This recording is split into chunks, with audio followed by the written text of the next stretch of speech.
पुरानी पेंशन की बहाली के मुद्दे पर आंदोलित सरकारी कर्मचारियों की मांगों को लेकर विपक्ष अब संसद में सोमवार को प्रधानमंत्री नरेंद्र मोदी को घेरने की योजना बना चुका है। आपको बता दें कि सोमवार को प्रधानमंत्री नरेंद्र मोदी देश की संसद में मौजूद होंगे, क्योंकि विदेश का दौरा करके वो वापस भारत आ चुके हैं। इसलिए माना जा रहा है कि विपक्ष इस बार रविवार को बैठक करके इस पूरे मामले पर रणनीति बनाएगा और इसके बाद सोमवार को प्रधानमंत्री नरेंद्र मोदी को अन्य जरूरी मुद्दों के साथ साथ पुरानी पेंशन की बहाली के मुद्दे और साथ ही साथ यूनिफाइड पेंशन स्कीम के मुद्दे पर भी जबरदस्त तरीके से घेरने की योजना बनाई जा रही है। और ये दरअसल इसलिए बनाई जा रही है क्योंकि आगे चल करके बिहार का विधानसभा चुनाव प्रस्तावित है और विधानसभा चुनाव में सरकारी कर्मचारियों को साधने के लिए विपक्ष किसी भी हाल में अपनी तैयारी को कमजोर नहीं करना चाहता है। इसलिए विपक्ष को लगता है कि अगर पुरानी पेंशन की बहाली के मुद्दे पर योजनाबद्ध तरीके से केंद्र की मोदी सरकार को घेरने का काम किया जाए तो उसके बाद सरकारी कर्मचारियों को बेहद आसानी से साधा जा सकता है। और इसीलिए पुरानी पेंशन की बहाली के मुद्दे को लेकर के विपक्ष काफी ज्यादा संजीदा दिखाई दे रहा है। अब माना जा रहा है कि पुरानी पेंशन की बहाली के मुद्दे पर लोकसभा में नेता प्रतिपक्ष राहुल गांधी पुरजोर तरीके से उठाएंगे। और क्योंकि इसके पहले भी पुरानी पेंशन की बहाली के मुद्दे पर आंदोलित सरकारी कर्मचारियों के प्रतिनिधि और साथ ही साथ सीएपीएफ के जवानों के प्रतिनिधियों ने राहुल गांधी से बाकायदा मुलाकात करके अपनी मांगों के बारे में अवगत कराया था। साथ ही साथ यूनिफाइड पेंशन स्कीम को लेकर के भी जो दुश्वारियां थी उसको भी लेकर के विस्तार से जानकारी राहुल गांधी को दी गई थी। तो माना जा रहा है कि लोकसभा में नेता प्रतिपक्ष राहुल गांधी पुरानी पेंशन की बहाली के मुद्दे को पुरजोर तरीके से उठाएंगे, क्योंकि उसके पहले भी उन्होंने सरकारी कर्मचारियों के प्रतिनिधियों और सीएपीएफ के जवानों के प्रतिनिधियों को आश्वासन दिया था कि संसद में जब भी उनको मौका मिलेगा वो पुरानी पेंशन की बहाली के मुद्दे को पुरजोर तरीके से उठाने की कोशिश करेंगे। वहीं राज्यसभा की बात करें तो कांग्रेस के राष्ट्रीय अध्यक्ष और राज्यसभा में नेता प्रतिपक्ष मल्लिकार्जुन खड़गे भी पुरानी पेंशन की बहाली के मुद्दे पर एक बार फिर से केंद्र की मोदी सरकार को घेरने की कोशिश करेंगे। दरअसल मल्लिकार्जुन खड़गे इसलिए भी पुरानी पेंशन की बहाली के मुद्दे पर ज्यादा संजीदा है क्योंकि वो पुरानी पेंशन की बहाली के मुद्दे के जरिए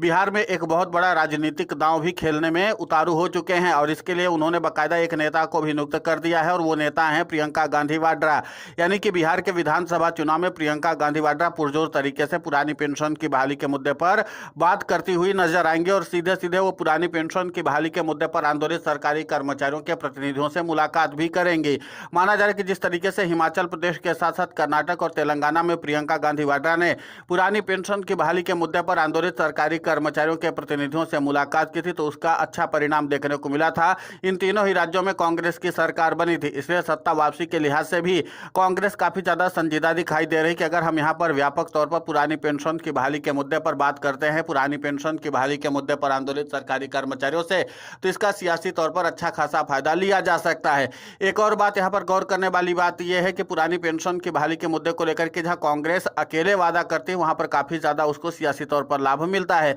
दूसरी सबसे अहम बात यह है कि इस बार महागठबंधन की जो भी राजनीतिक पार्टियां हैं वो सीधे तौर पर पुरानी पेंशन की बहाली के मुद्दे पर पहले से वादा करती आई हैं। फिर वो चाहे कांग्रेस हो या फिर आरजेडी हो, तेजस्वी यादव ने भी पुरानी पेंशन की बहाली के मुद्दे को पुरजोर तरीके से उठाया था।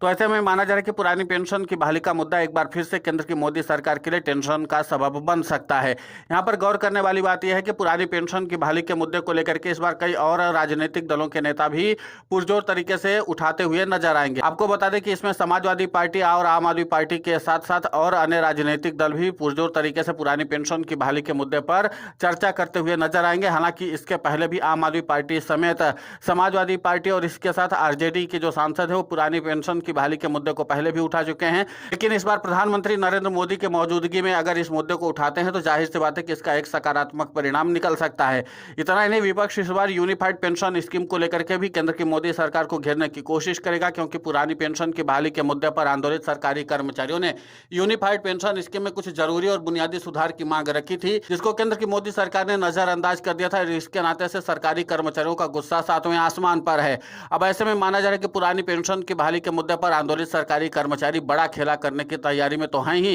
लेकिन विपक्ष भी पुरानी पेंशन की बहाली के मुद्दे पर आंदोलित सरकारी कर्मचारियों को साधने के लिए कोई कोताही नहीं बरतना चाहता, क्योंकि हरियाणा के साथ साथ महाराष्ट्र के विधानसभा चुनाव में विपक्ष ने पुरानी पेंशन की बहाली के मुद्दे को लेकर के उदासीनता बरती थी और उसका नतीजा यह कि दोनों ही राज्यों में पुरानी पेंशन की बहाली के मुद्दे पर आंदोलित सरकारी कर्मचारियों की बदौलत भी सत्ता परिवर्तन नहीं हो पाया था, क्योंकि यहाँ पर पुरानी पेंशन की बहाली के मुद्दे पर आंदोलित सरकारी कर्मचारियों और साथ ही साथ विपक्ष के बीच सामंजस्य सामंजस्य स्थापित नहीं हो पाया था और इसी सामंजस्य की कमी का फायदा एनडीए ने उठाया था। तो अब माना जा रहा है कि पुरानी पेंशन की बहाली के मुद्दे को लेकर के एक बार फिर से विपक्ष लामबंद होगा और इसी के साथ सरकारी कर्मचारी भी 1 अगस्त 2025 को अपना शक्ति प्रदर्शन कर देंगे। यानी सड़क से लेकर के संसद तक प्रधानमंत्री नरेंद्र मोदी की टेंशन कम होने वाली नहीं है, बल्कि पुरानी पेंशन की बहाली के मुद्दे पर आंदोलित सरकारी कर्मचारी व्यापक तौर पर केंद्र की मोदी सरकार को जहां सड़क पर घेरेंगे और साथ ही साथ बीजेपी शासित और इंडिया शासित राज्यों की मुश्किलों को भी बढ़ाएंगे।